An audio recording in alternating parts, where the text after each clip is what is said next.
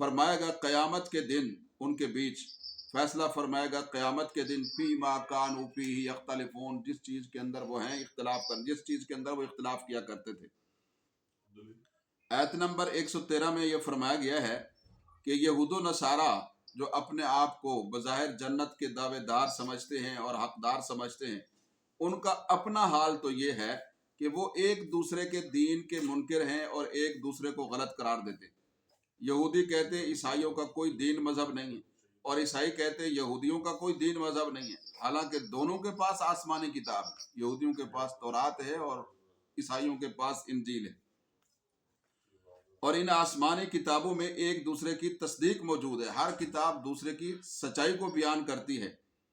تو یہی حال مشرکین کا ہے، وہ بھی دوسرے دین کو گویا کہ حق پر سمجھنے کے لیے تیار نہیں ہیں، کہ وہ کہتے ہیں ہم دین ابراہیمی پر ہیں، مشرکین کہتے تھے حضرت ابراہیم کی اولاد میں سے ہیں، حضرت اسماعیل کی اولاد میں سے ہیں، ہم دین حق پر ہیں اور کوئی نہیں ہے۔ تو خیر یہ فیصلہ تو قیامت کے دن اللہ رب العالمین کریں گے کہ کون دین حق پر تھا اور کون باطل پر تھا، کون جنت میں جائے گا کون جہنم میں۔ لیکن اللہ تعالیٰ فرماتے ہیں ایک بات تو بتائیں، کیا انہوں نے دنیا میں اپنے حالات پہ کبھی غور کیا؟ کیا اہل جنت کے اخلاق ایسے ہوتے ہیں؟ کیا اہل جنت آسمانی کتابوں اور اللہ کے پیغمبروں کو جھٹلاتے ہیں؟ یہود ہوں یا نصارہ ہوں یا مشرکین، ان کے اخلاق تو بد ہیں۔ یہ تو نبی کریم حضرت محمد مصطفیٰ احمد مجتبیٰ نبی آخر الزمان خاتم الانبیاء کو جھٹلاتے ہیں، قرآن کو جھٹلاتے ہیں، اور اللہ کی توحید کے بھی قائل نہیں ہیں، تو یہ کیسے جنت میں جائیں گے؟ یہ کیسے حق پہ ہونے کا دعویٰ کرتے ہیں؟ آگے اللہ تعالیٰ نے ارشاد فرمایا آیت نمبر 114 میں، وَمَنْ أَظْلَمُ مِمَّنْ مَنَعَ مَسَاجِدَ اللَّهِ أَنْ يُذْكَرَ فِيهَا اسْمُهُ وَسَعَىٰ فِي خَرَابِهَا، فرمایا اس سے بڑا ظالم کون ہے جو اللہ کی مسجدوں میں اللہ کا نام لینے سے منع کرے اور انہیں بے آباد کرنے کی گویا کوشش کرے۔ اولئک ما کان، یعنی خرابی کی کوشش کرے، اسے ویران کرنے کی کوشش کرے، بے آباد کا یہ معنی اور خراب کا۔ اولئک ما کان لہم ان یدخلوها الا خائفین، ایسے لوگوں کو تو اس میں ڈرتے ہی داخل ہونا چاہیے تھا۔ لہم فی الدنیا خزی، ان لوگوں کے لیے دنیا میں بھی رسوائی ہے، وَلَهُمْ فِي الْآخِرَةِ عَذَابٌ عَظِيمٌ، اور آخرت میں ان کے لیے بڑا عذاب ہے۔ اس آیت نمبر 14 کے اندر یہ اللہ تعالیٰ نے فرمایا اس سے بڑا ظالم ہی کوئی نہیں کہ جو مسجدوں کو ویران کرتا ہے اور اسی طریقے سے ان میں خرابی ڈالتا ہے۔ تو فرمایا کہ ایسے لوگ دنیا میں رسوائی اور آخرت میں بڑے عذاب کے مستحق ہیں۔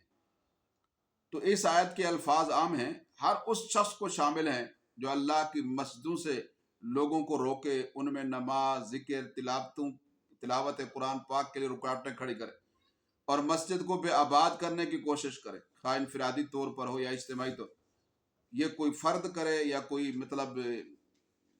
انتظامیہ کرے یا کوئی ادارہ کرے یا کوئی حاکم، کوئی بھی کرے، تو فرمایا کہ وہ اس عذاب کا مستحق ہوگا کہ اس کے لیے اللہ کی ناراضگی، دنیا کی رسوائی اور آخرت کا بڑا عذاب۔ اب دیکھ لیں اس وقت مسجد اقصیٰ وہ یہود کے نرغے میں ہے، اس کی ویرانی کی شب و روز یہود کوشش کے اندر رہتے ہیں، بلکہ اب تو حرمین کی حفاظت کے لیے بھی انسان کو دعائیں کرنی پڑتی ہیں، اور اس کے علاوہ بھی بہت ساری مساجد کے اندر ویرانے کی کئی صورتیں ہیں۔ جن مقاصد کے لیے مساجد ہیں ان سے ہٹ کر ان کو استعمال کرنا، یہ بھی ویرانے کی صورتیں۔ حدیثوں میں حالانکہ آتا ہے، نبی کریم صلی اللہ علیہ وسلم نے فرمایا، حضرت عثمان غنی رضی اللہ تعالیٰ عنہ مسجد نبوی کی جب تعمیر نو کرنے لگے، اس کو مزید وسعت دینے لگے، نمازیوں کی گنجائش کے مطابق اس کو بنانے لگے، تو صحابہ کرام اس بات کو قبول کرنے کے لیے تیار نہیں تھے۔ وہ کہتے تھے کہ نبی علیہ السلام کے زمانے کی یادیں ہیں، یہ در و دیوار اور چھت، یہ کیسے ہم گرانے دیں؟ تو حضرت عثمان غنی رضی اللہ تعالیٰ نے لوگوں کو جمع فرمایا اور فرمایا، دیکھو میں نے نبی کریم صلی اللہ علیہ وسلم سے سنا ہے آپ نے فرمایا من بنا للہ مسجدن بنا اللہ لہ بیتن فی الجنہ، کہ جس بندے نے اللہ کے لیے مسجد بنائی ہے، اللہ کے لیے جس نے مسجد بنائی ہے، اللہ اس کے لیے جنت میں گھر بنائے۔ تو پھر لوگوں نے اجازت دے دی، اور ظاہر ہے کہ یہ حدیث صرف حضرت عثمان نے تو نہیں، اور بھی بہت سے حضرات نے سنی ہوئی تھی۔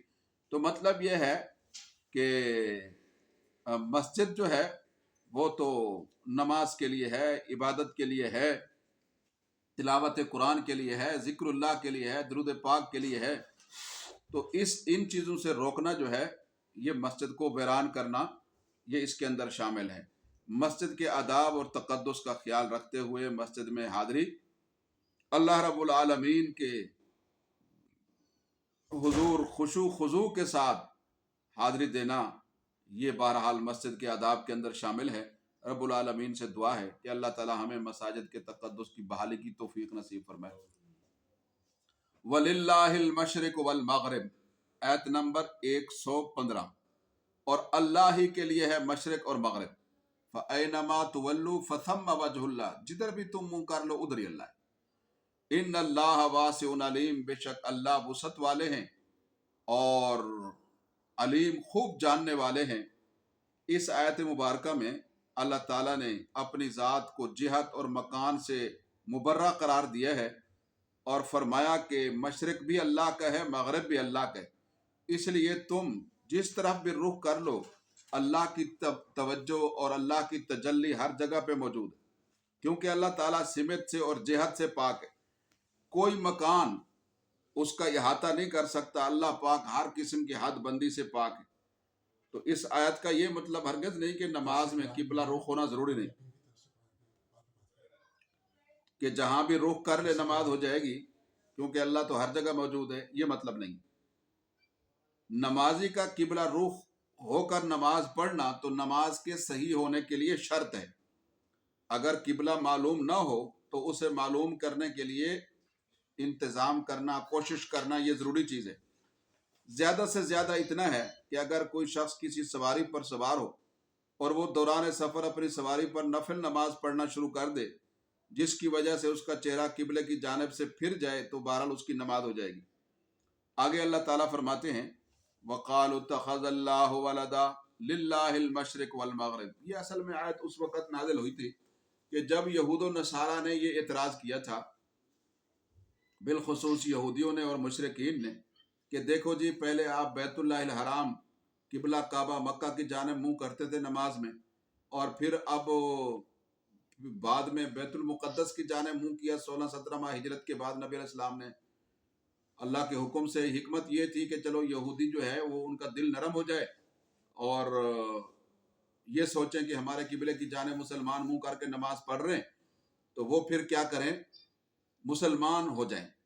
لیکن تب دیکھا کہ اتنا عرصہ ہو گیا ہے، یہ بجائے مسلمان ہونے کے زیادہ مسلمانوں کے مخالف ہو گئے، تو نبی علیہ السلام کی خواہش ہوئی کہ اب ہمارا قبلہ جو ہے حضرت ابراہیم علیہ السلام، حضرت اسماعیل علیہ السلام والا ہو جائے دوبارہ۔ تو پھر اللہ تبارک و تعالیٰ نے آپ کو حکم دیا فَوَلِّ وَجْهَكَ شَطْرَ الْمَسْجِدِ الْحَرَامِ۔ تو اس وقت انہوں نے اعتراض کیا، دیکھو جی کبھی وہ قبلہ بنا لیتے ہیں، کبھی وہ قبلہ بنا، تو اس کا جواب اللہ نے دیا کہ مشرق ہو یا مغرب اس کا مالک اللہ ہے، جدھر اللہ حکم دے گا ادھر ہی اللہ کی رضامندی اور خوشنودی ہوگی۔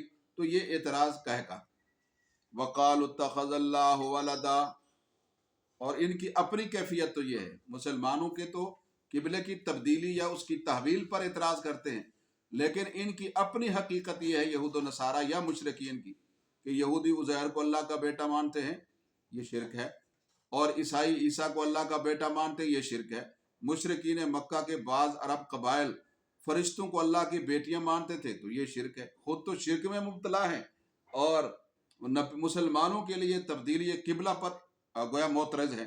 تو اس کا اللہ نے آیت نمبر 116 میں جواب دیا وَقَالُوا اتَّخَذَ اللَّهُ وَلَدًا، اور کہتے ہیں کہ اللہ نے اولاد بنا رکھی، سبحانہ، حالانکہ اللہ اولاد سے پاک ہے، وہ نہ والد ہے نہ مولود ہے۔ بل لہ ما فی السماوات والارض، بلکہ جو کچھ اسی کے لیے ہے، جو کچھ بھی ہے آسمانوں میں اور زمین میں، ہر چیز کا مالک خالق وہی ہے، ہر چیز اسی کی غلام ہے۔ تو ظاہر ہے کہ مالک اور مملوک جو ہے اس کا تعلق والد اور مولود کا آپس میں نہیں ہو سکتا. کوئی بھی والد اپنی اولاد کا مالک نہیں ہوتا ہے. تو جب وہ مالک ہے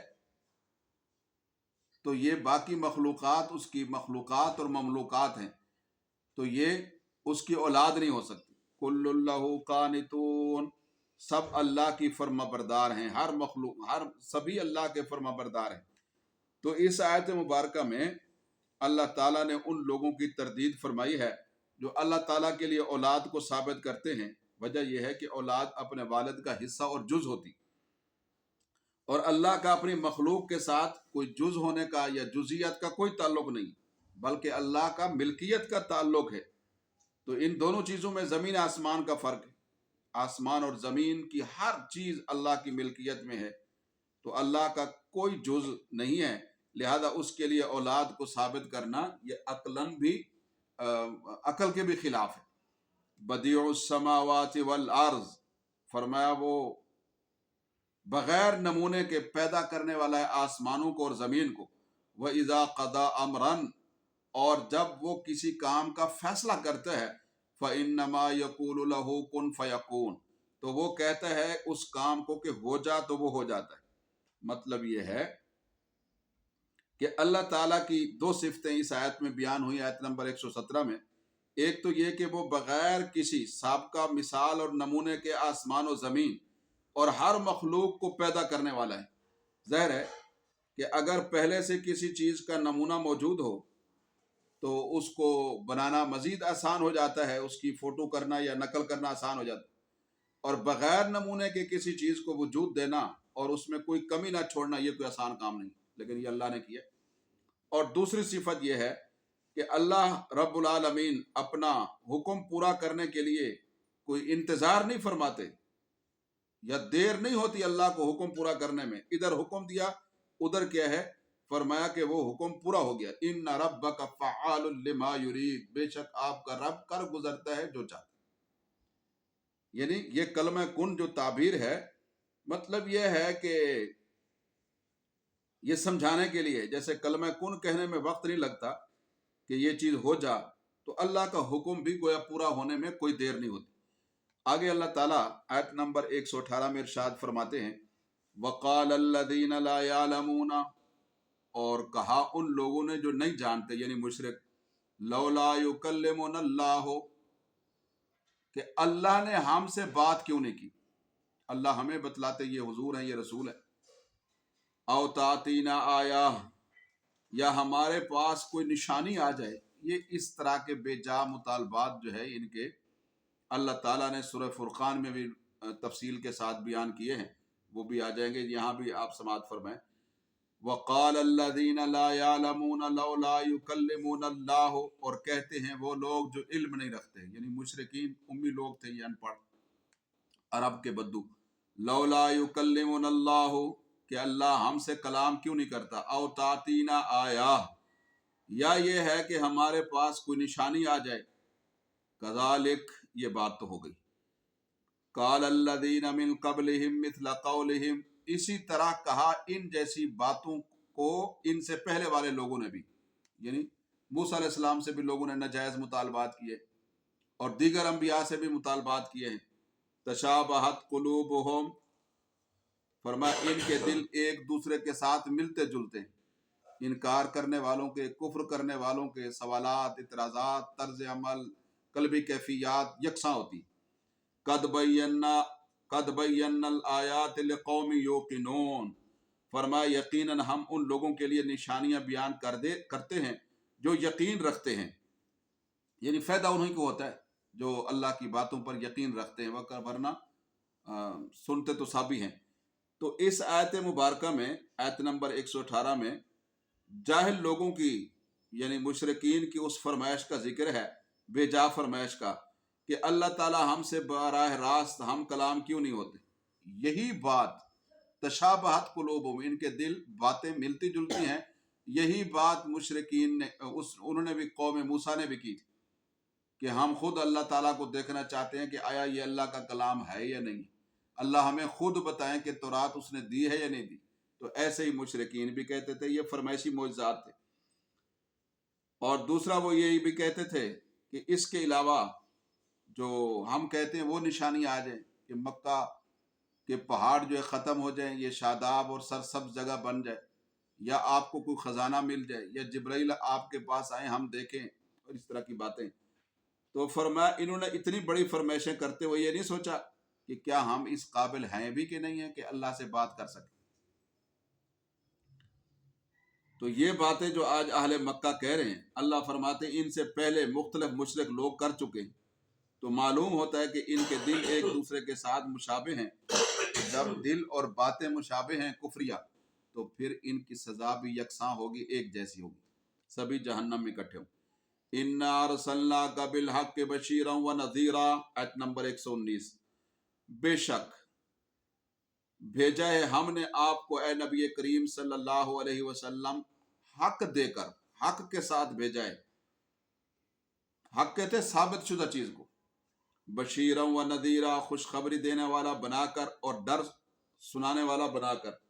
ولا تسأل عن اصحاب الجحیم، اور نہیں پوچھا جائے گا آپ سے جہنم والوں کے متعلق یہ کیوں گئے ہیں، یہ انہی سے پوچھا جائے گا. ما سلککم فی سقر، کہ تم جہنم میں کیوں آئے ہو، کس چیز نے تمہیں جہنم میں ڈالا ہے. تو 3 بڑے سبب ہیں جہنم میں جانے کے، 3 بڑے سبب ہیں، 3 بڑے سبب جہنم میں جانے کے. پوچھا جائے گا جہنمیوں سے ما سلککم فی سقر، کہ تمہیں کس چیز نے جہنم میں ڈالا ہے. وہ کہیں گے لم نک من المصلین، ہم نماز نہیں پڑھتے تھے، یعنی اللہ کا حق ادا نہیں کرتے. ولم نک نطعم المسکین، اور ہم غریبوں کو کھانا نہیں کھلاتے تھے، یعنی لوگوں کے حق ادا نہیں کرتے.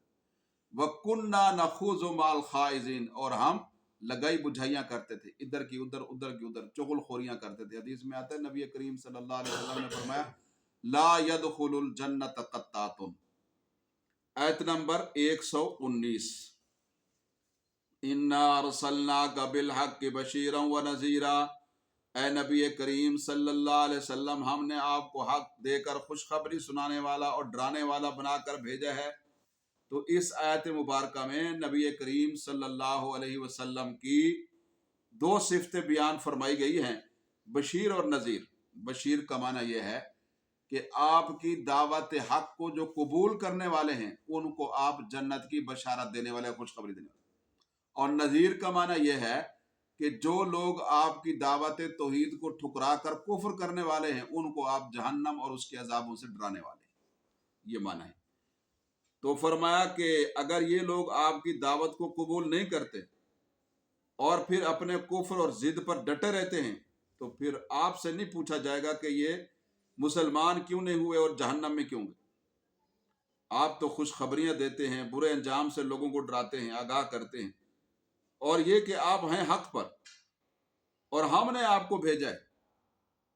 سبحان اللہ، رسول اللہ بھیجتے ہیں. فرمایا کہ لہذا آپ مطمئن ہو کر اپنی ذمہ داریاں ادا فرماتے رہیں. انہی سے پوچھا جائے گا تم جہنم میں کیوں داخل ہوئے، جہنم میں کیوں تم گئے، یہ آپ سے نہیں پوچھا جائے گا. آگے آیت نمبر 120.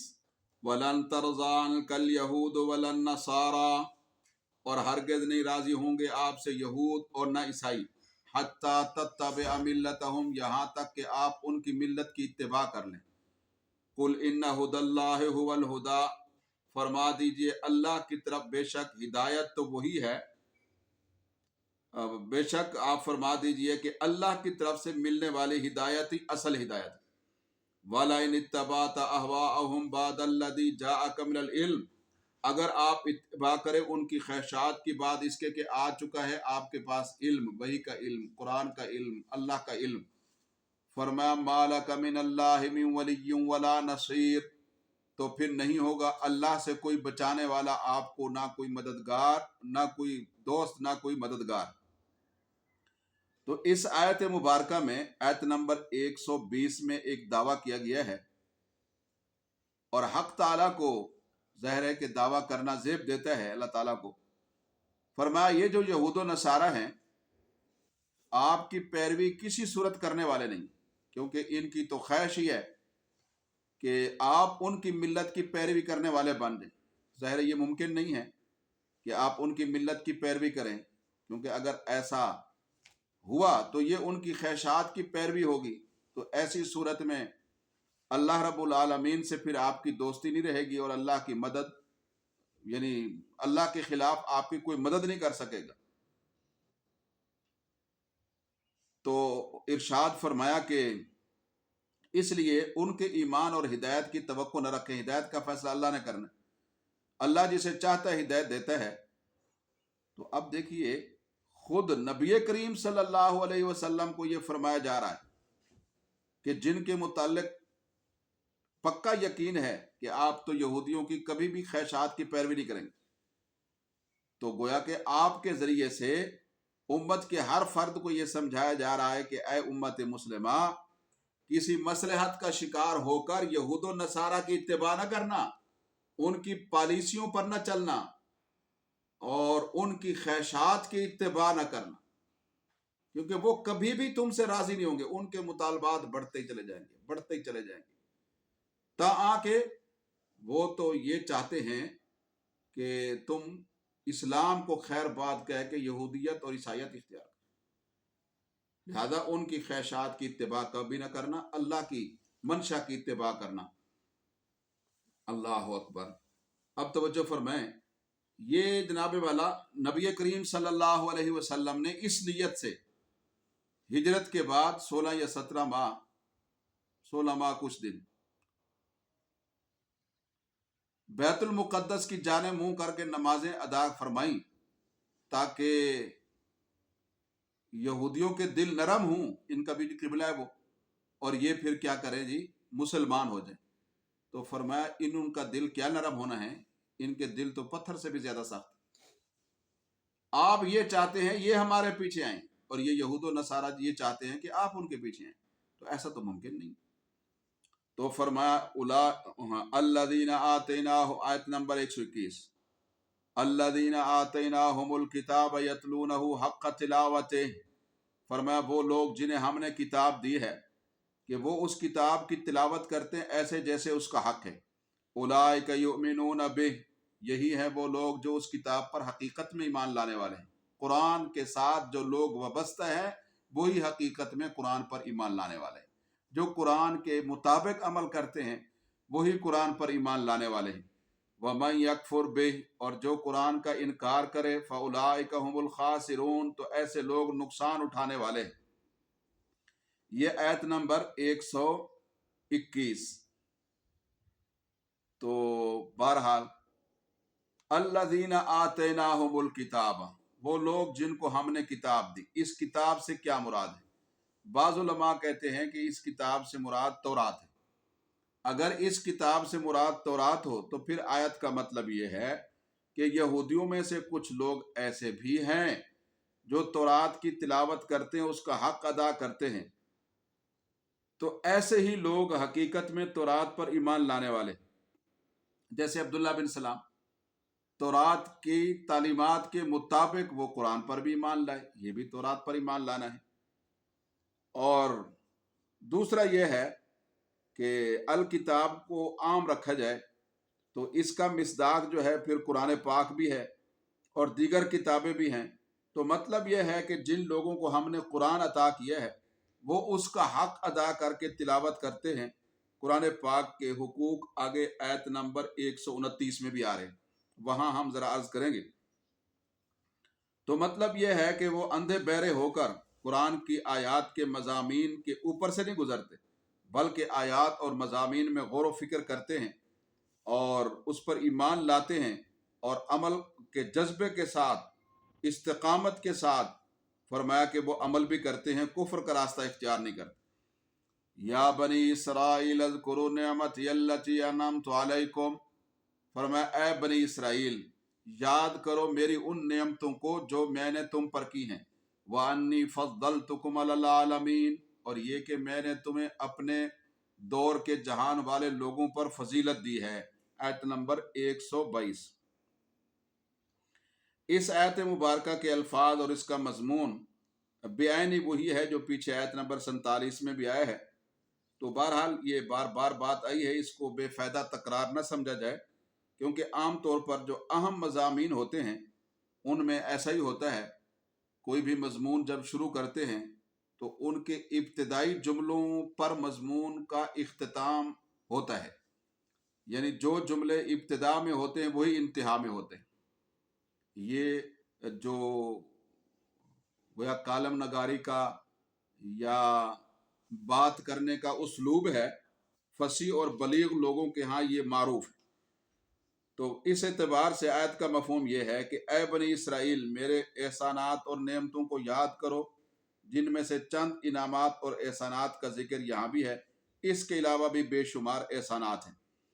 آگے ارشاد فرمایا وَاتَّقُوا يَوْمًا لَا تَجْزِي، اے بنی اسرائیل ڈرو اس دن سے، یومن لا تجزی نفس عن نفس شیئا، کہ جب کوئی جی کسی جی کے کچھ کام نہیں آئے گا، ولا يقبل منها عدل ولا تنفعها شفاعت، اور اس کی طرف سے کوئی فدیہ بھی قبول نہیں کیا جائے گا اور کوئی سفارش اسے نفع نہیں دے گی، ولا هم ينصرون، اور نہ ان کی کوئی مدد کی جائے گی۔ یہ بھی آیت مبارکہ پہلے گزر چکی ہے تھوڑے سے فرق کے ساتھ۔ مقصد اس آیت کا بنی اسرائیل کو آخرت کی فکر دلانا ہے، اور یہ ہے کہ وہ حق کو قبول کریں اور ناحق ضد بازی اور حسد سے بعد آ جائیں، ورنہ قیامت کے دن تعاون کی ساری صورتیں باطل ہو جائیں گی، کوئی بھی کسی کے کچھ کام نہیں آئے گا۔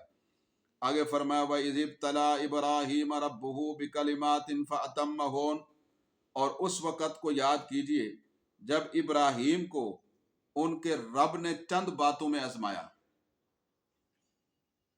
چند امتحانات میں ڈالا۔ قال انی وہ کامیاب ہوئے، فَأَتَمَّهُنَّ، تو حضرت ابراہیم علیہ السلام نے ان کو پورا کر دیا، مکمل کر دیا، ہر امتحان میں سرخرو ہوئے۔ تو جب ہر امتحان میں سرخرو ہوئے تو امتحان کے بعد تو انعام کی باری ہوتی ہے، تو اللہ تعالیٰ نے ان پر اپنی رحمتوں اور انعامات کی بہتات اور برسات فرمائی۔ تو قال انی جاعلک للناس اماما، جب وہ امتحان میں کامیاب ہوئے تو اللہ نے یہ انعام کیا، قال، اللہ نے فرمایا میں تمہیں لوگوں کے لیے امام بناؤں گا، پیشوا۔ قال ومن ذریتی، ابراہیم علیہ السلام نے کہا میری اولاد میں سے بھی بعض کو کیا بنا دے، امام بنا دے۔ قال لا ینال عہد الظالمین، تو اللہ نے فرمایا میرا یہ عہد ظالموں کو نہیں پہنچے گا۔ تو یہ آیت نمبر 124 بنی اسرائیل کے تفصیلی تذکرے کے بعد اب جد الانبیاء حضرت ابراہیم خلیل اللہ کا ذکر آ رہا ہے۔ اللہ تعالیٰ نے مختلف میدانوں میں مختلف اندازوں سے حضرت ابراہیم علیہ السلام کا امتحان لیا، اللہ تعالیٰ کے فضل سے وہ ہر امتحان میں کامیاب ہوئے۔ ان امتحانات کی تفصیل قرآن پاک کی مختلف صورتوں اور آیتوں کے اندر موجود ہے۔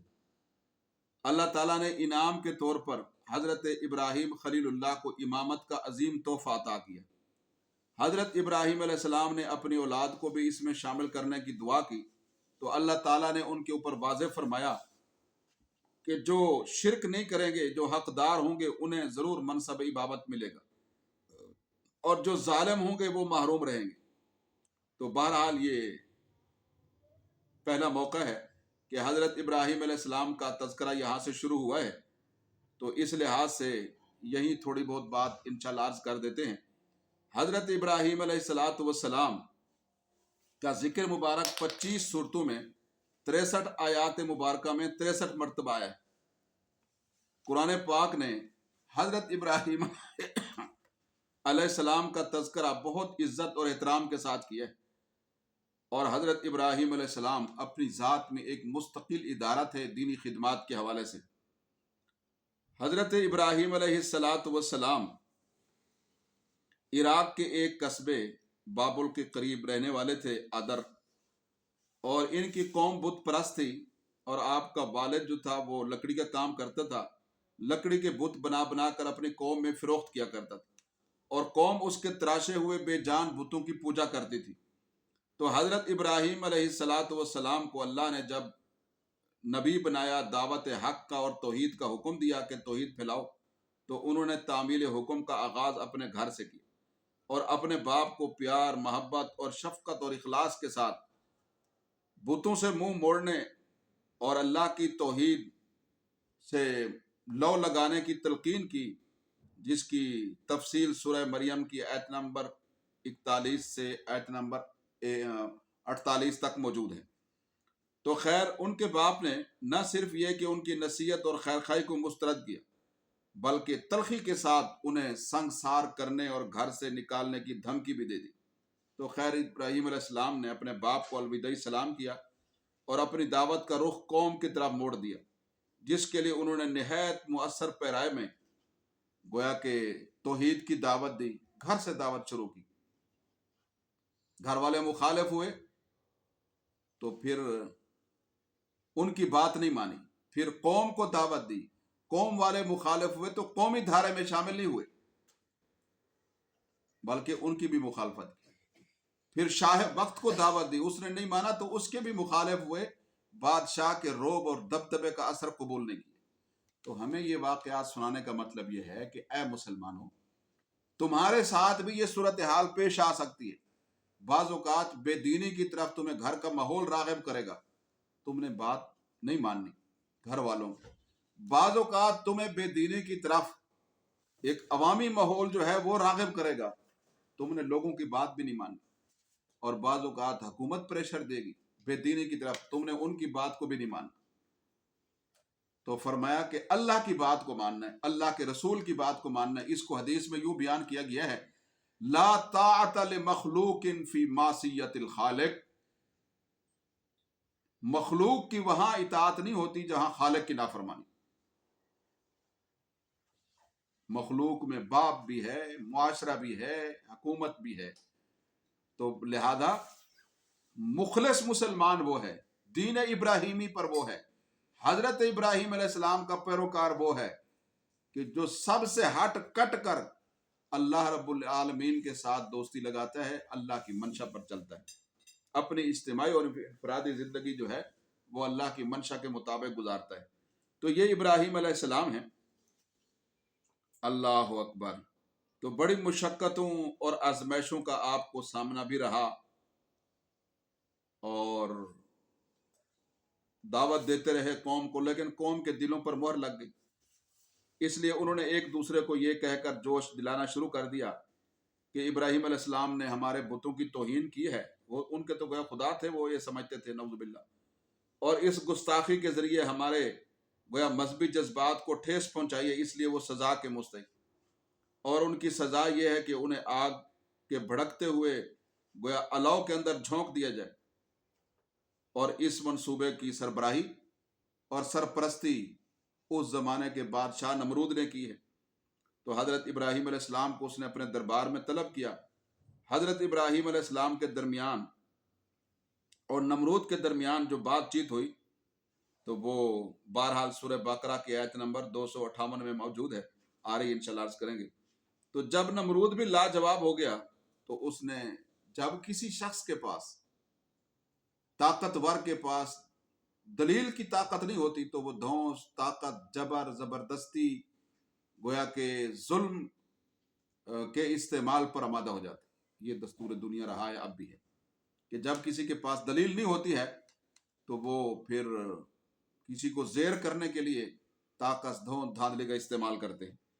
تو یہ ابراہیم علیہ السلام ہے۔ خیر اس نے جناب والا کیا کیا، ابراہیم علیہ السلام کو سزا دینے کے لیے آگ جلانا شروع کی۔ ظلم و ستم، دلیل تو تھی نہیں اس کے پاس، تو اس نے ظلم و ستم کا سہارا لیا، اس کو استعمال کرنا شروع کر دیا۔ اور اس معاملے میں ان کی قوم کا، بادشاہ کا جوش خروش اتنا بڑھ گیا کہ لوگوں نے منتیں ماننا شروع کر دی۔ کوئی کہتا بیمار کہ اگر مجھے صحت مل گئی تو میں ابراہیم کو آگ میں جلانے کے لیے لکڑیاں جمع کروں۔ تو خیر بہرحال یہ اندھی عقیدت تھی ان لوگوں کی اپنے بتوں کے ساتھ۔ جب انہوں نے ابراہیم علیہ السلام کو آگ میں ڈالا تو حضرت ابراہیم علیہ السلام کی زبان پر تھا حسبی اللہ و نعم الوکیل، حسبی اللہ و نعم الوکیل، حسبی اللہ و نعم الوکیل، میرے لیے میرا اللہ کافی ہے اور وہ بہترین کارساز ہے۔ حسبی اللہ و نعم الوکیل، اور چہرے پر مکمل اطمینان تھا۔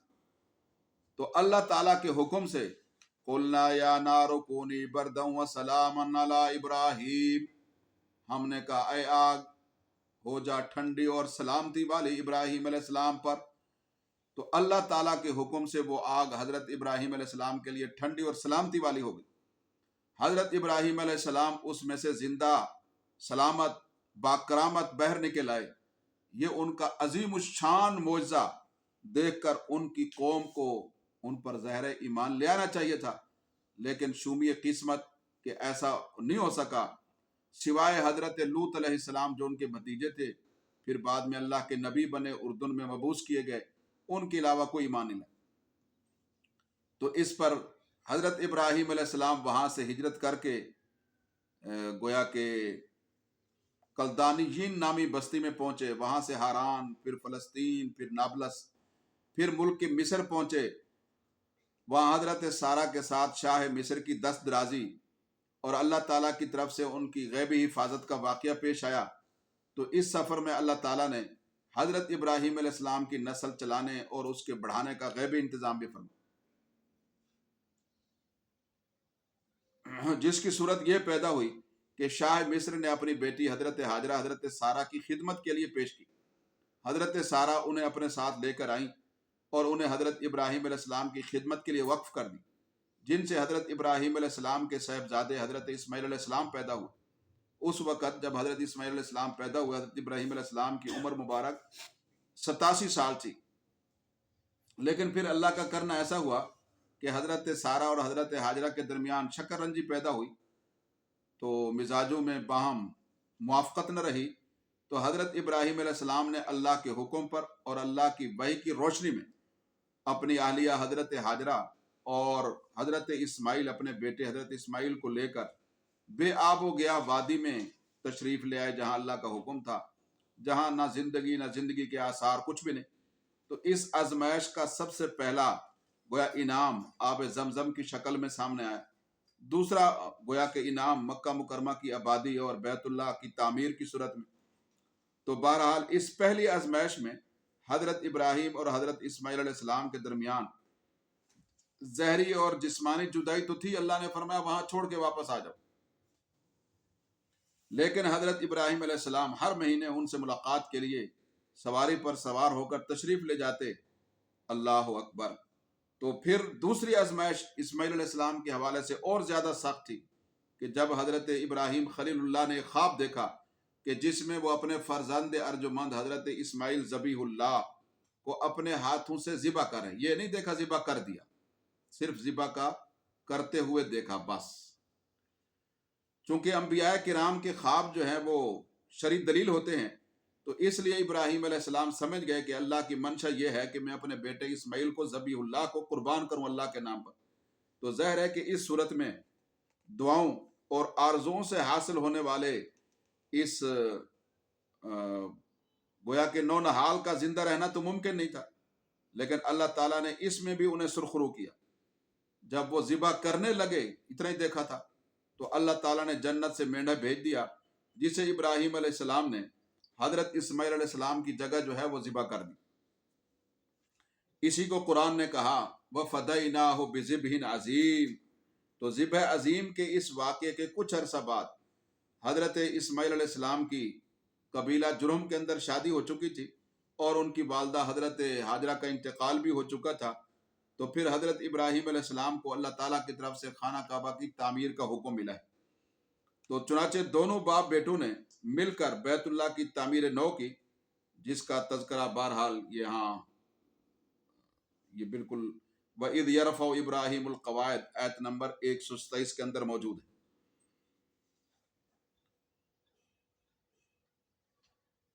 توجہ فرمائیں، یہ آیت نمبر 126، اسی کو اللہ تعالیٰ ارشاد فرماتے وَإِذْ قَالَ إِبْرَاهِيمُ رَبِّ اجعل، آیت نمبر 124، وَإِذِ ابْتَلَىٰ إِبْرَاهِيمَ رَبُّهُ، اس وقت کو یاد کیجئے جب ابراہیم علیہ السلام کو ان کے رب نے ان باتوں میں آزمایا، فَأَتَمَّهُنْ، پس ابراہیم علیہ السلام نے ان کو پورا کر دیا۔ قَالَ إِنِّي جَاعِلُكَ لِلنَّاسِ إِمَامًا، جب وہ سرخرو ہوئے ہر انعام میں جیسا کہ تفصیل میں نے عرض کر دی. تو اللہ تعالیٰ نے فرمایا کہ میں تمہیں لوگوں کے لیے پیشوا بناؤں گا. اب اولاد کے ساتھ تو ہر باپ کو ایک محبت ہوتی ہے. شفقت پدری کی بنا پر حضرت ابراہیم علیہ السلام نے فرمایا میری اولاد کو بھی آپ امام بنا دیں. یہ کوئی بات نہیں ہے، یہ انبیاء میں بھی ہوتی ہے اولاد کی محبت. تو مسلمان بادشاہوں سے بھی یہ محبت جو ہے وہ اپنی اولاد کے متعلق ظاہر ہوئی ہے کہ انہوں نے بھی دنیا سے رخصت ہوتے وقت اپنی اولادوں کو کیا بنا دیا؟ ولی عہد بنا دیا. قال انی جاعلک للناس اماما، اللہ تعالیٰ نے فرمایا بے شک میں تمہیں لوگوں کے لیے امام اور پیشوا بناؤں گا. قال ومن ذریتی، حضرت ابراہیم علیہ السلام نے کہا میری اولاد میں سے بھی بعض کو بنا دیں. قال لا ینال عہد الظالمین، اللہ نے فرمایا میرا یہ عہد یعنی یہ منصب جو ہے امامت والا، نبوت والا، یہ ظالموں کو نہیں ملے گا، یعنی شرک کرنے والوں کو نہیں ملے گا. آگے فرمایا اللہ تعالیٰ نے آیت نمبر 125 وَإِذْ جَعَلْنَا الْبَيْتَ مَثَابَةً لِلنَّاسِ، اور یاد کیجئے اس وقت کو جب ہم نے بیت اللہ کو لوگوں کے جمع ہونے کی جگہ بنایا، وَأَمْنًا، اور امن کی جگہ بنایا. اللہ تعالیٰ نے بیت اللہ کے لیے یہ دو چیزیں بطور خاص مقرر فرمائیں. ایک تو بیت اللہ لوگوں کے لیے جمع ہونے کی جگہ ہے، اور دوسرا بیت اللہ امن اور سلامتی کا گھر ہے. وَاتَّخِذُوا مِن مَّقَامِ إِبْرَاهِيمَ مُصَلًّى، اور یہ کہ تم مقام ابراہیم کو نماز کی جگہ بناؤ. وَأَهِدْنَا إِلَىٰ إِبْرَاهِيمَ، اور ہم نے تاکید کی ابراہیم کو، وَإِسْمَاعِيلَ، اور اسماعیل علیہ السلام کو، أَن طَهِرَ بَيْتِيَ لِلطَّائِفِينَ، یہ کہ پاک رکھو تم میرے گھر کو طواف کرنے والوں کے لیے، والعاکفین، اور اعتکاف کرنے والوں کے لیے، والرکع، اور رکوع کرنے والوں کے لیے، والسجود، اور سجدہ کرنے والوں کے لیے، ان سب کے لیے میرے گھر کو تم پاک رکھو. یہ آیت نمبر 125 ہے. اس آیت مبارکہ میں اللہ تعالیٰ نے بیت اللہ کے دو وصف بیان کیے ہیں. ایک تو یہ ہے کہ وہ لوگوں کے جمع ہونے کا مثابہ ہے، محور ہے، مرکز ہے، اور چنانچہ حج اور عمرہ کے سلسلے میں لوگ وہاں سارا سال پوری دنیا سے آ کر جمع ہوتے رہتے. اور دوسرا یہ ہے کہ وہ امن کی جگہ ہے، تو وہاں داخل ہونے والا ہر شخص مامون ہے، حتیٰ کہ وہاں کے جانور، درخت، پرندے تک سلامتی میں ہیں، تو انہیں خوف زدہ کرنا جائز نہیں ہے. اللہ اکبر. آگے اللہ تعالیٰ نے فرمایا وَاتَّخِذُوا مِن مقام ابراہیم کو نماز کی جگہ بناؤ. تو حضرت عمر فاروق کی خواہش پر مقام ابراہیم کو نماز کی جگہ بنا لینے کا حکم دیا گیا ہے. مقام ابراہیم اس جنتی پتھر کو کہا جاتا ہے کہ جس پر کھڑے ہو کر حضرت ابراہیم علیہ السلام نے خانہ کعبہ کی تعمیر فرمائی تھی، اور اس پر حضرت ابراہیم علیہ السلام کے نشانہائے قدم بھی موجود ہیں. اور وہ پتھر آج بھی حرم کعبہ کے پاس ایک شیشے کے بکس میں رکھا ہوا ہے کہ جس کے پیچھے کھڑے ہو کر دو گانا طواف اور دیگر نمازیں ادا کی جاتی ہیں.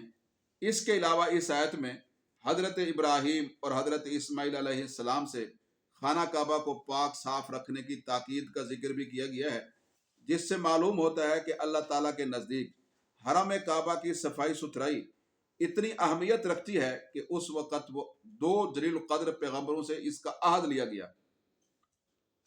تو بہرحال خوش نصیب ہیں وہ لوگ کہ جو اللہ کے گھروں کو نمازیوں کے لیے، عبادت کرنے والوں کے لیے صاف کرتے ہیں. مسجدوں کے خدام، حرمین کے خدام، اور جو لوگوں کے لیے نمازوں کا انتظام کرتے ہیں، تو مسجدوں میں، ان کی تعمیر میں، ان کی ترقی میں، ان کی صفائی ستھرائی میں، راحت کا ماحول پیدا کرنے میں، لوگوں کی عبادتوں کے لیے سکون دینے میں جو لوگ اپنی خدمات فراہم کرتے ہیں، یہ سنت ابراہیمی ہے، یہ سنت اسماعیلی ہے، اور یہ اللہ تعالیٰ کا حکم بھی ہے. آگے اللہ تعالیٰ آیت نمبر 126 میں ارشاد فرماتے ہیں، فرمایا وَإِذْ قَالَ إِبْرَاهِيمُ رَبِّ اجْعَلْ هَٰذَا بَلَدًا آمِنًا، اور یاد کیجئے اس وقت کو جب کہا ابراہیم علیہ السلام نے، آیا اللہ، اے میرے پالنے والے. نبیوں کو بھی اللہ پالتے ہیں، ان کو بھی اللہ کھلاتے پلاتے ہیں.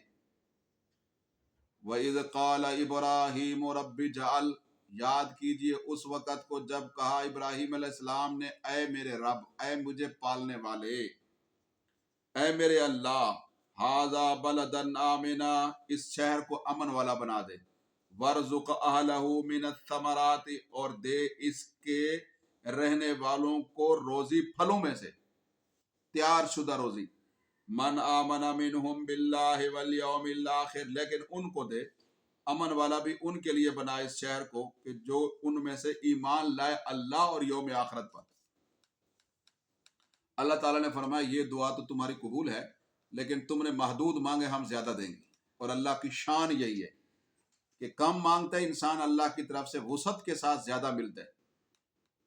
تو اللہ تعالیٰ نے فرمایا تم نے مانگا ایمان والوں کے لیے روزی، لیکن ومن کفر، میں اس کو بھی دوں گا، اللہ نے فرمایا کہ جس نے انکار کیا، یہ اقلیتوں کے حقوق ہے، جس نے کفر کیا ہے میں اس کو بھی دنیا کا مال و متاع اور دنیا کا روزی روٹی، اسباب معیشت میں اس کو بھی دوں گا۔ تو یہ اقلیتوں کے حقوق اللہ نے قرآن میں خود بیان کر دیا، ان کے حقوق کو کوئی پامال نہیں کر سکتا اسلامی ریاست میں رہنے والا کوئی بھی باشندہ، نہ حکومت۔ قال ومن کفر، اللہ نے فرمایا تم نے مومنوں کے لیے مانگا ہے، میں ان کو بھی دوں گا، لیکن اس کے ساتھ ساتھ میں اس کو بھی دوں گا جو کفر کرے گا، فَأُمَتِّعُهُ قَلِيلًا، میں اسے بھی تھوڑا سا فائدہ پہنچاؤں گا، لیکن دنیا کا روزی روٹی تو میں دوں گا۔ ثُمَّ أَسْتَرُّهُ إِلَىٰ عَذَابِ النَّارِ، پھر میں اسے گھسیٹ کر جہنم کے عذاب کی طرف لے جاؤں گا۔ یہ اخروی عذاب ہے، یہ ان کے کفر کی وجہ سے، لیکن دنیا میں ان پر اسباب معیشت کے دروازے بند نہیں کیے جا سکتے۔ ان کی جان مال عزت جو ہے وہ اقلیتوں کی مسلم معاشرے کے ہاتھوں محفوظ کرنے کا اللہ کی طرف سے، اللہ کے نبی کی طرف سے حکم ہے۔ وَبِئْسَ الْمَصِيرُ، اور بہت برا ٹھکانہ ہے جہنم۔ تو یہ آیت نمبر 126۔ اس آیت مبارکہ میں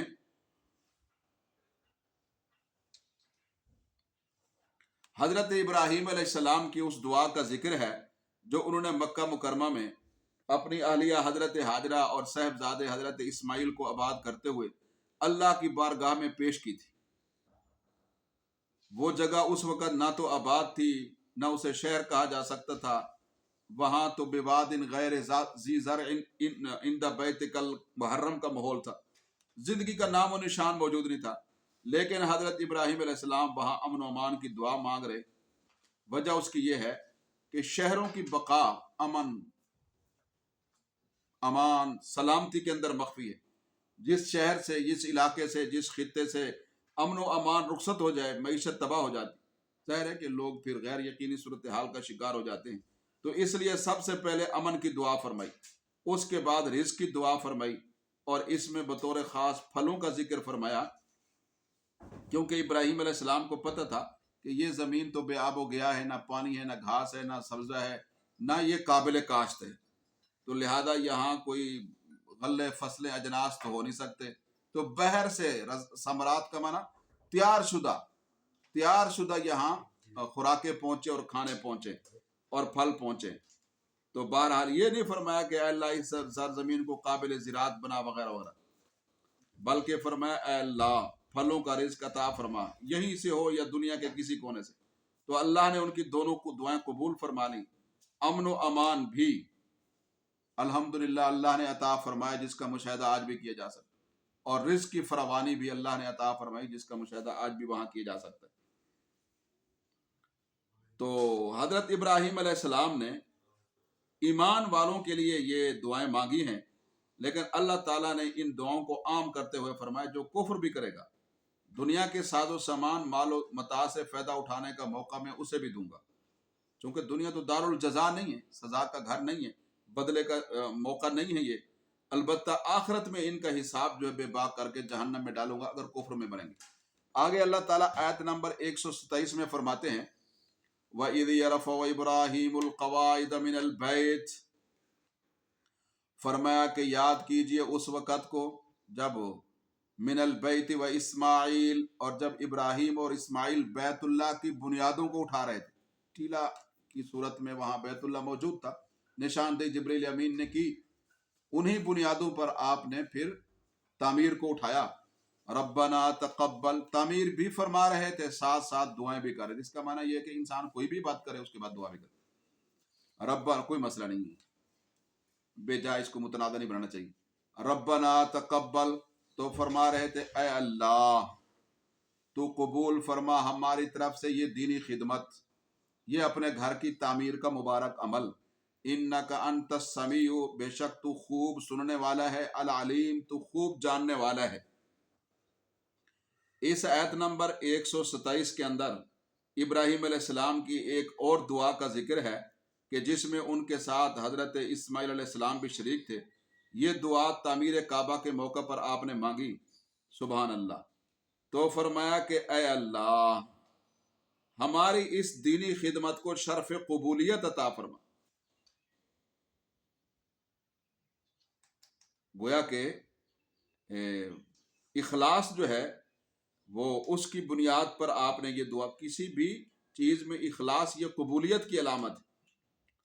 تو اے اللہ اس خدمت کو قبول فرما لے، کیونکہ تو ہی سننے والا اور جاننے والا ہے۔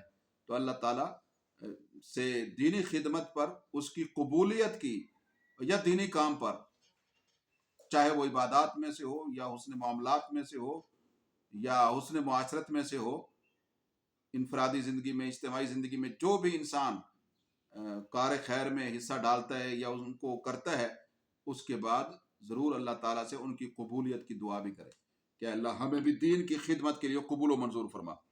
آگے اللہ تعالیٰ نے فرمایا ربنا وجعلنا، آیت نمبر 128، ربنا وجعلنا مسلمین،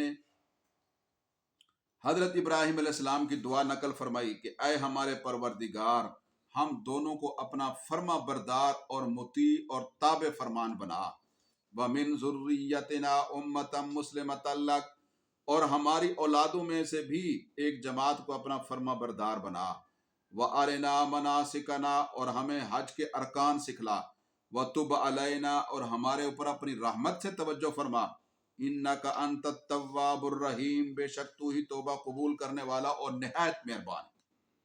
یہ دعا آیت نمبر 128 کے اندر ہے۔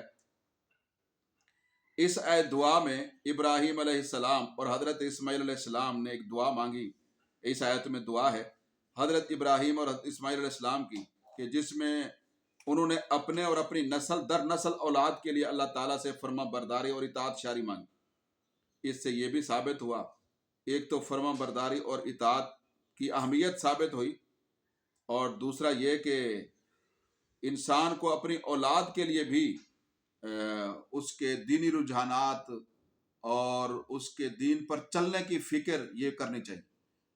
حضرت ابراہیم خلیل اللہ نے جہاں اپنے لیے دعا مانگی کہ اللہ ہمیں اپنا تابع دار بنا، وہیں یہ کہا اللہ ہماری اولاد کو بھی اپنا تابع دار بنا۔ تو اولاد کی دینی تربیت سے غفلت نہیں برتنی چاہیے، ان کو دین ضرور سکھانا چاہیے، قرآن ضرور پڑھانا چاہیے، اور قرآن کے حقوق سے ان کو ادا کرانا چاہیے، وہ آگاہ کرنا چاہیے، اور یہ امانت تاکہ نسل در نسل چلتی رہے۔ حضرات صحابہ کرام رضوان اللہ تعالی علیہم اجمعین نے نبی علیہ السلام سے یہی کہا تھا کہ حضرت ہم اس دین کو سیکھ رہے ہیں، آپ سے ہماری اولادیں سیکھیں گی، پھر ان کی اولادیں سیکھیں گی، تو اس طرح سلسلہ چلتا رہے گا۔ اللہ اکبر۔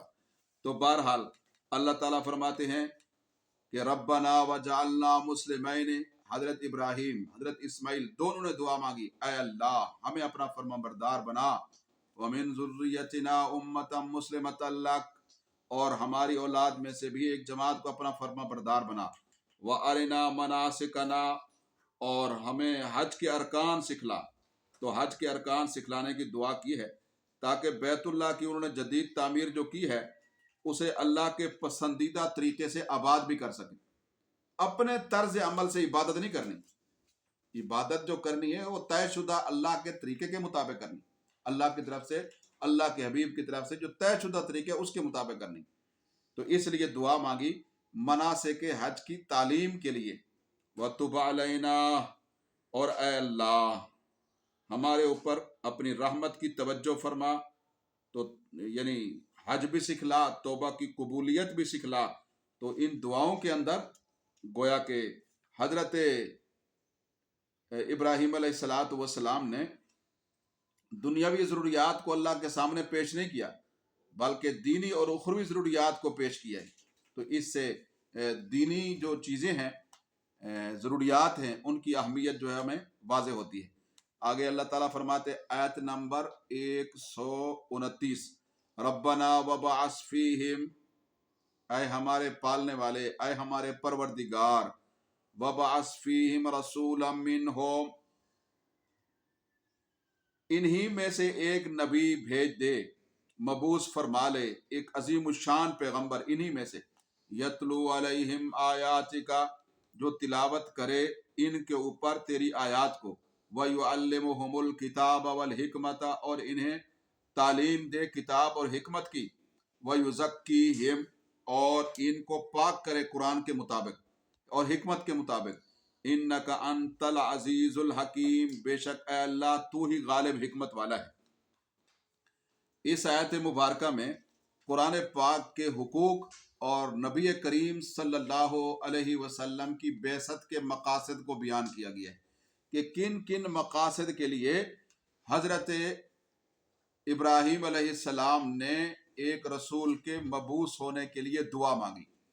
بہرحال اللہ تعالیٰ نے اسی مکہ میں حضرت ابراہیم علیہ السلام کی دعا کی بدولت نبی کریم حضرت محمد مصطفیٰ احمد مجتبیٰ خاتم الانبیاء صلی اللہ علیہ وسلم کو مبعوث فرمایا ہے۔ یہی وجہ ہے کہ نبی کریم صلی اللہ علیہ وسلم نے خود فرمایا انا دعوت ابی ابراہیم، کہ میں اپنے ابا ابراہیم کی دعا ہوں، جو انہوں نے مانگی اللہ نے قبول کی۔ جس نبی کو مکہ والوں کے لیے اللہ سے ابراہیم نے مانگا، میں وہی اس قبولیت کا جواب ہوں، میں اس دعا کا جواب ہوں۔ تو اس آیت مبارکہ میں اہل مکہ کے لیے حضرت ابراہیم علیہ السلام کی بعثت پیغمبر کے حوالے سے جو دعا ہے، اس میں دو پہلو زیادہ اہم ہیں۔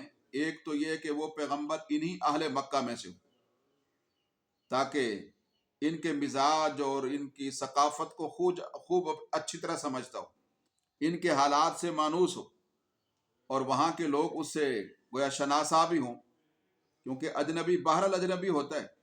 اور دوسرا یہ کہ اس میں مقاصد بعثت کی تعیین کی گئی، 4 مقاصد ہیں جو قرآن کریم میں اس کے علاوہ بھی بعض مقامات پر ہیں۔ ان میں سے پہلا مقصد تلاوت آیات، یعنی وہ نبی صلی اللہ علیہ وسلم لوگوں کو اللہ کی آیتیں پڑھ پڑھ کر سنائے، تاکہ لوگوں کو اس کا تلفظ کرنا آئے، لوگ پھر اسی انداز سے اسی طریقے سے قرآن پاک کی قرات جو ہے وہ کریں، اور مختلف قراتوں کا لوگ علم حاصل کریں ان سے، اور حروف کو، قرآن کے حروف کو، ان کے مخارج اور صفات کا خیال رکھ کے وہ ادا کریں، اور انہیں معلوم ہو جائے نبی علیہ السلام کے قرآن پاک پڑھنے کی برکت سے کہ کون سی آیت کہاں ختم ہوتی ہے، کہاں وقف کرنا ہے، تو تلاوت کے کون سے آداب احکام ہیں جو اللہ کو پیارے ہیں، اچھے لگتے ہیں۔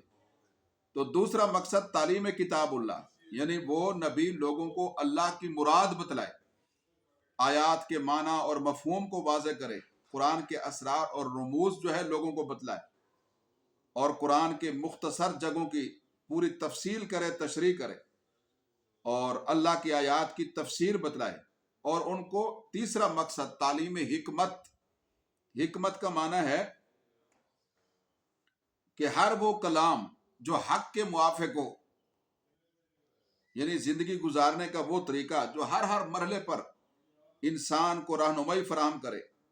تو گویا کہ ایسا قانون جس میں کسی فرد یا ادارے کو ترمیم کا اختیار نہ ہو، ایک ایسا قانون جو صبح سے لے کر شام تک، شام سے لے کر صبح تک، مشرق سے مغرب تک، گویا کہ ہر رنگ، ہر قوم، ہر نسل کے لوگوں کے لیے زندگی گزارنے کا طریقہ سکھلائے، یہ حکمت۔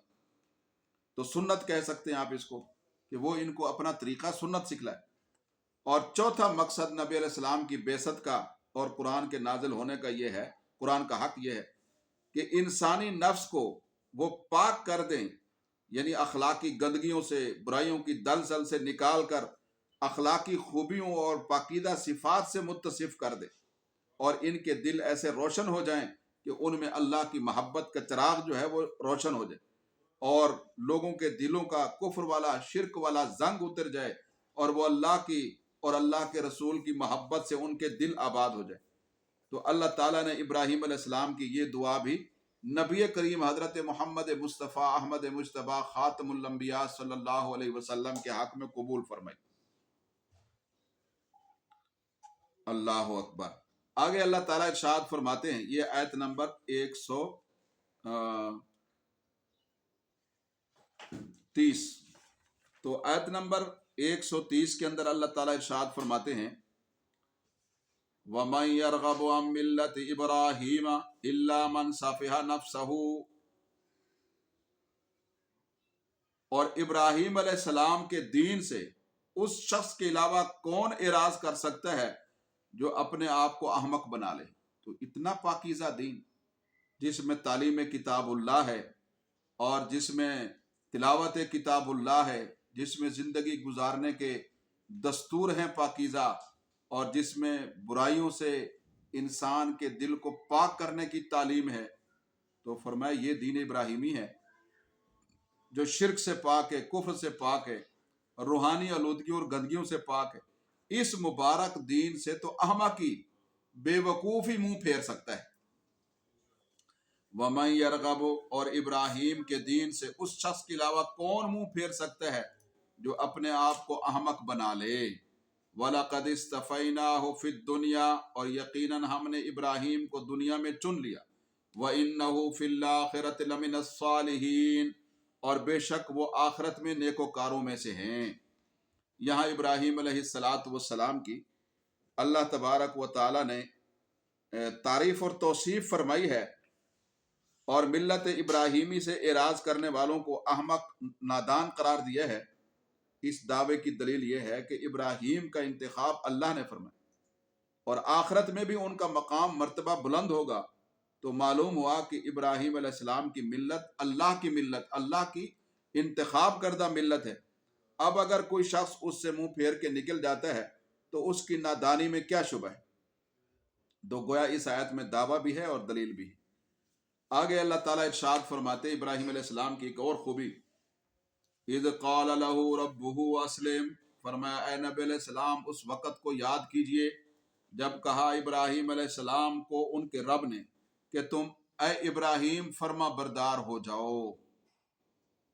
قَالَ أَسْلَمْتُ لِرَبِّ الْعَالَمِينَ، تو ابراہیم علیہ السلام نے فرمایا کہ میں اپنے تمام جہانوں کے پالنے والے کے لیے میں فرما بردار ہو گیا ہوں۔ اللہ تعالیٰ کے لیے، رب العالمین کے لیے میں مطیع اور فرما بردار ہو گیا ہوں۔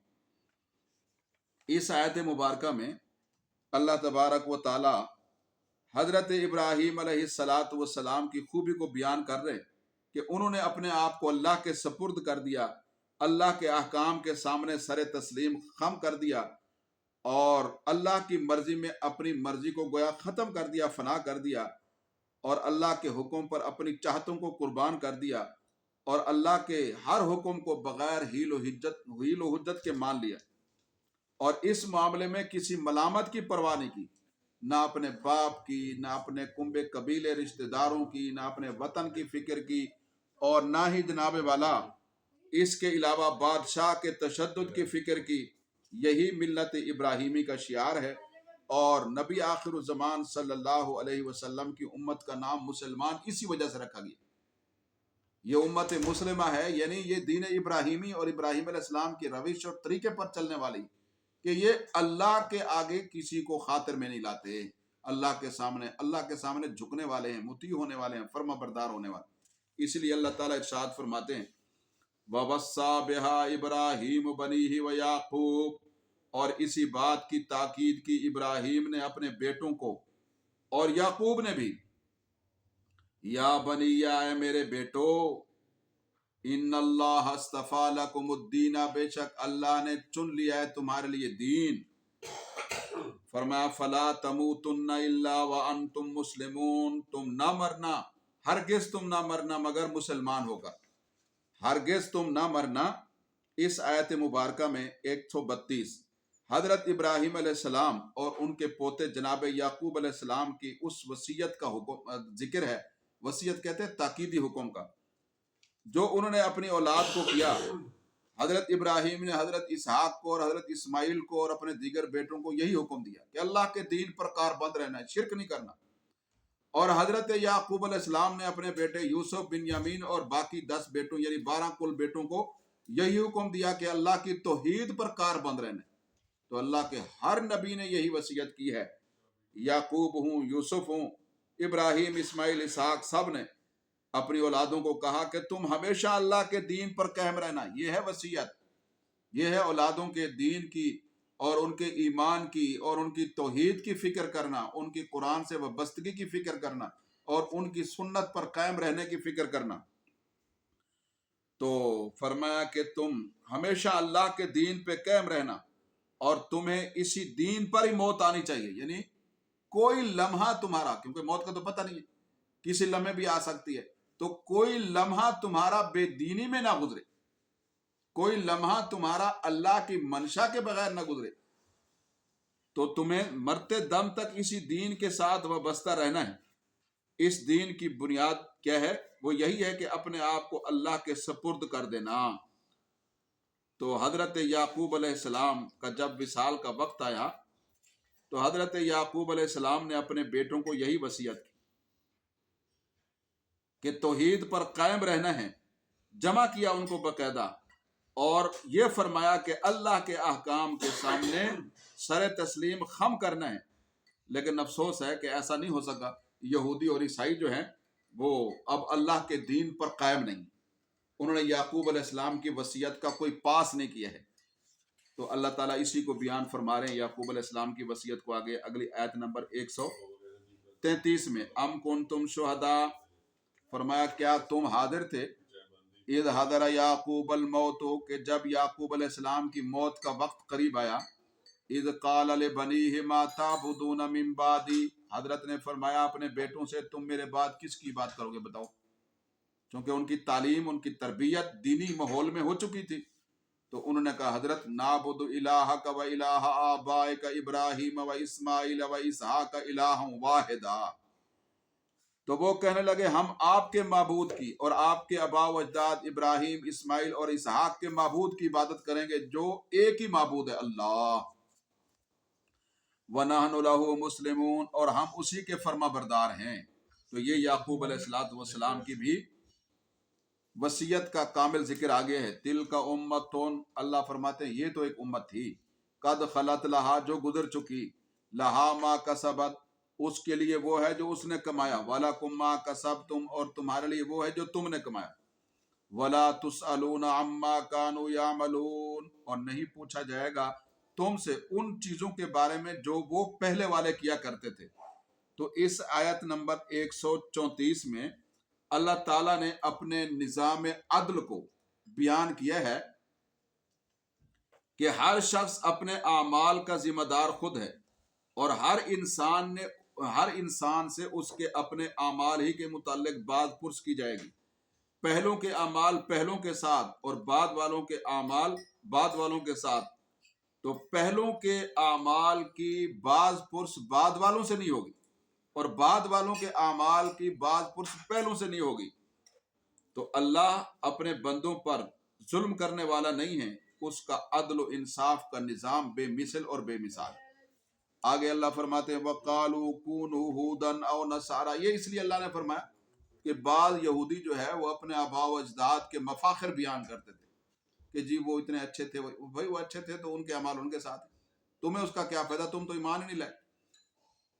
اگر ایمان ہو تو پھر دوسرے کے اعمال بھی بعض اوقات ان کا ثواب پہنچ جاتا ہے، فائدہ دیتے. اسی کو سال ثواب کہتے.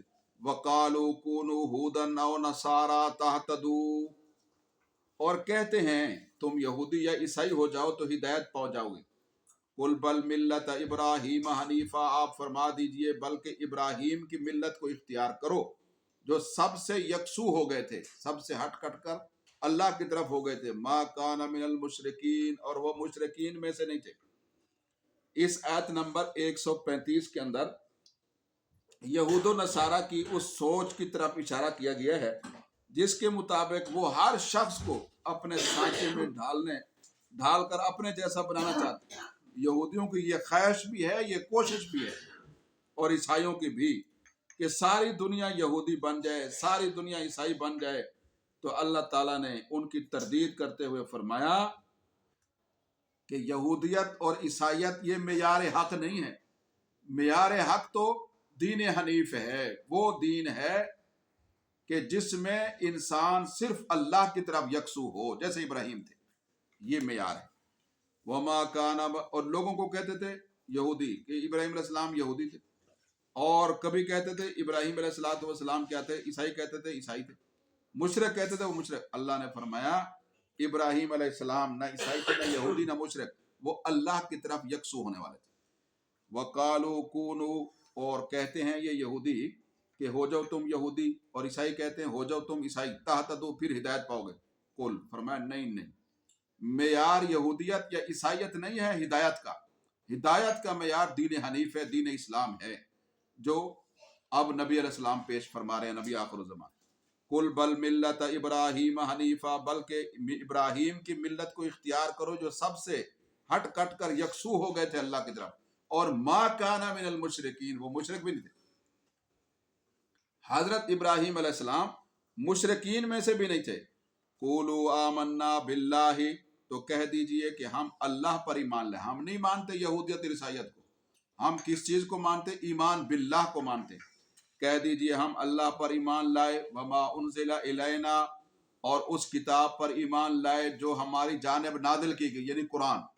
وما انزل الی ابراہیم، اور ہم اس چیز پر ایمان لاتے جو نازل کی گئی ابراہیم کی جانب، صحیفے ان کے جو ان پر نازل ہوئے. و اسماعیل، اور ہم اس چیز پر ایمان لاتے ہیں جو اسماعیل، اسحاق، یعقوب اور ان کی اولاد پر اتری ہے. وما اوتیا، اور جو دیے گئے موسیٰ، اس پر بھی ہمارا ایمان ہے. و عیسیٰ، اور جو دیے گئے عیسیٰ، اس پر بھی ہمارا ایمان ہے. وما اوتی النبیون من ربہم، اور جو دیے گئے اور نبی اپنے رب کی طرف سے ان انبیاء کے علاوہ، جو بھی وہ تعلیمات دیے گئے، صحیفے دیے گئے، کتابیں دیے گئے، ہمارا ان پر بھی ایمان ہے. لا نفرق بین احد منہم، ہم ان تمام انبیاء میں کسی ایک کے درمیان تفریق نہیں کرتے، سب کو ہم بھی نبی مانتے. وَنَحْنُ لَهُ مُسْلِمُونَ، اور ہم ہیں مسلمان، یعنی ہم ہیں فرما برداری کرنے والے. آیت نمبر 136. تو اس آیت مبارکہ میں ایمان کے حوالے سے ایک ضابطہ بیان کیا گیا کہ کسی شخص کے مومن ہونے کے لیے ضروری ہے کہ وہ تمام انبیاء کرام پر ایمان لائے. کسی ایک نبی کی نبوت کا انکار بھی وہ ظاہر ہے کہ دائرہ اسلام سے انسان کو خارج کر دیتا. اس لیے اہل ایمان کا طریقہ یہ ہے کہ وہ کسی بھی نبی کی نبوت کے معاملے میں اس کے ماننے کے حوالے سے تفریق نہیں کرتے ہیں. وہ بلا امتیاز سب انبیاء کرام پر ایمان لاتے ہیں، جبکہ یہود و نصارہ تو کسی کو مانتے کسی کو نہیں مانتے. عیسائی یہودیوں کے نبیوں کو نہیں مانتے، یہودی حضرت عیسیٰ کو نہیں مانتے. تو چنانچہ ان میں سے کوئی حضرت عیسیٰ پر ایمان نہیں لاتا، کوئی خاتم النبیین حضرت محمد مصطفیٰ صلی اللہ علیہ وسلم کی ختم نبوت کو تسلیم نہیں کرتا. تو وہ مسلمان کیسے ہوگا؟ اللہ کا فرمانبردار ہو ہی نہیں سکتا. تو آسمانی تعلیمات اور سماوی کتابوں کا بھی یہی حال ہے. ان سب پر بلا تفریق، بلا امتیاز ایمان لانا، یہ اللہ کے پسندیدہ بندوں کا مبارک عمل ہے. تو بہرحال جو نافرمان لوگ ہیں وہ بعض کتابوں کا انکار کر دیتے، بعض نبیوں کا انکار کر دیتے. فَإِنْ آمَنُوا بِمِثْلِ مَا آمَنْتُمْ بِهِ، پس اگر تم ایمان لانا چاہتے ہو تو ایمان لاؤ ان لوگوں کی طرح. پس اگر وہ ایمان لے آئیں اس طرح جس طرح ایمان لائے ہو تم، یعنی صحابہ جیسا وہ ایمان لائے یہودی عیسائی، فَقَدْ اهْتَدَوْا، تو پھر انہوں نے ہدایت حاصل کی، ورنہ نہیں. وَإِن تَوَلَّوْا فَإِنَّمَا هُمْ فِي شِقَاقٍ، اگر وہ منہ پھیر لیں تو پھر وہ نافرمانی میں، بدبختی میں موجود ہیں. فرمایا فَسَيَكْفِيكَهُمُ اللَّهُ، پس اللہ ان سے آپ کی کفایت فرمائے گا. نہیں لاتے نہ لائیں، سر کھائیں اپنا، لیکن اللہ آپ کو کافی ہے، اللہ کی رحمت آپ کے شامل حال رہے گی. وَهُوَ السَّمِيعُ الْعَلِيمُ، اور اللہ خوب سننے والا اور خوب جاننے والا. آیت نمبر 137. یہ آیت صحابہ کرام کے اعزاز میں نازل ہوئی ہے. اگرچہ پہلے یہود و نصارہ کا تذکرہ ہے، تو اللہ تعالیٰ فرماتے ہیں اگر میرے نبی کے صحابہ کی طرح اے یہود و نصارہ تم ایمان لاؤ گے تو ہدایت ملے گی. تو اس سے معلوم ہوا کہ صحابہ کا ایمان اور اعمال وہ معیار حق ہے، وہ معیار حق ہے، وہ کسوٹی ہے، وہ جانچ پرکھ اللہ نے وہ جانچ پرکھ کے لیے بنا. جس کا ایمان صحابہ کے متعلق ہوگا، صحابہ کے ایمان کے موافق ہوگا، عمل صحابہ کے اعمال کے موافق ہوگا، تو وہ فرمایا کہ ہدایت پر ہے۔ فَإِنْ آمَنُوا، پس اگر وہ اسی طرح ایمان لے آئیں جیسے تم ایمان لائے ہو اے صحابہ، فَقَدْ اهْتَدَوْا، پھر یقیناً انہوں نے ہدایت پا لی۔ اگر وہ منہ پھیر لیں، اعراض کر لیں، فَإِنَّمَا هُمْ فِي شِقَاقٍ، پھر وہ مخالفت اور بدبختی میں پڑے ہوئے۔